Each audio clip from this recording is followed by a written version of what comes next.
I'll be honest with you, this story didn't begin with anger, it began with confusion. Because when the woman you love looks you in the eyes and says, "Maybe we should try an open marriage," you don't get angry at first. You freeze. You wonder what went wrong. You wonder when you stopped being enough. That night, she sat across from me at the dinner table, swirling her wine like she was practicing for this moment. Her voice was calm, too calm when she said it. And then came the worst part. She smiled as if she was offering me something exciting.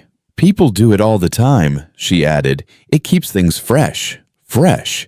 As if enthusiasm was something you could import from strangers. But I agreed. Not because I wanted it. Because at the time, I didn't want to lose her. I didn't want to be the husband who couldn't adapt.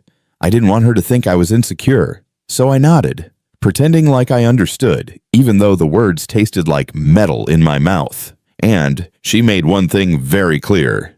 "You can do whatever you want to," she said. "But let's be realistic. Some women are way out of your league." She even laughed afterward, brushed it away like a joke. But it wasn't a joke. It was her way of saying I'd never have options, that she could find someone easily, and I couldn't. The problem is, she was wrong. Because there was one woman she always thought was completely unattainable for me. My wife's coworker, Maya. Smart, confident, graceful. The kind of woman who walked into a room and everyone automatically straightened their posture. My wife always talked about her. She's gorgeous and picky, and trust me, she'd never notice you. Funny how life works. A month into this open marriage experiment, my wife was already going out 3 nights a week. Sometimes she'd dress up more than she did for our anniversaries. That hurt more than anything she admitted out loud. Meanwhile, I was at home pretending it didn't bother me. Until one evening, at a company event she forced me to attend, everything changed. I went alone, hoping maybe we could leave together afterward like a normal couple, but she arrived late, laughing with some guy I'd never seen before, touching his arm like she used to touch mine. I felt invisible, so I stepped outside for some air. That's when I heard a voice behind me. "You look like you'd rather be anywhere but here." It was Maya, the woman my wife said I could never even impress. She stood next to me holding a glass of sparkling water, her hair tied loosely, her eyes steady on mine. She didn't look bored. She didn't look amused. She looked concerned. "You okay?" she asked softly.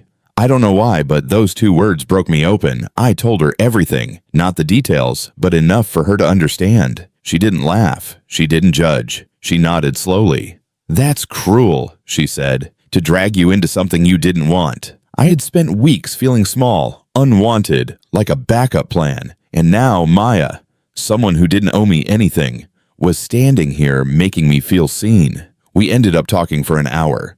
About work, life, disappointments, dreams. She was warm, open, and nothing like the cold picture my wife had painted of her. When the event ended, Maya touched my arm and said, "You deserve someone who actually values you. Don't forget that." Later that week, she messaged me. Just a polite check-in. Then another, then longer conversations, then coffee, then a walk at the lake, then a confession. "You know," she said one evening, fiddling with her bracelet, "I used to notice you at the office. You always seemed so kind. And I wondered why someone like you always looked sad." I didn't know what to say. No one had ever looked at me like that. Like I mattered. Then she said the sentence that rewrote my life. "Your wife said you'd never impress me." But she was wrong. Something inside me shifted. For months, I'd been shrinking. Now, for the first time, I felt myself stand tall again. Maya wasn't a rebound. It wasn't revenge. She genuinely cared. Meanwhile, my wife's freedom was starting to unravel. The guy she'd been seeing started pulling away. She stopped glowing the way she did at the beginning. She noticed I was dressing better, leaving the house more, smiling more. And when she finally asked, "Where are you going?" it wasn't love speaking. It was jealousy. One evening, she waited for me in the living room, arms crossed, voice sharp. "Are you seeing someone?" I didn't lie. "Yes." She went pale. "Who?" I didn't want to say it, but honesty felt better than the silence we'd been keeping.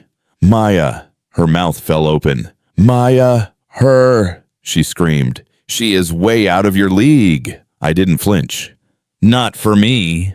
She sank onto the couch, stunned. Maybe for the first time, she realized she wasn't the only one who could be chosen. She wasn't the only one who was desirable. She wasn't the only one people found interesting. She whispered, "I didn't think you'd actually move on." "I didn't want to," I told her. "But you opened the door." Silence. Just silence. We both knew the marriage was over long before Maya entered the picture. Maya didn't break us. My wife broke us when she stopped valuing what she had. A week later, we separated. It wasn't dramatic. It was simply the end of a long, painful chapter. Maya and I took things slow, but she kept showing up. She kept choosing me. She kept reminding me that love isn't a competition, it's recognition. Sometimes the person your partner claims you'll never impress is the person who ends up saving your heart.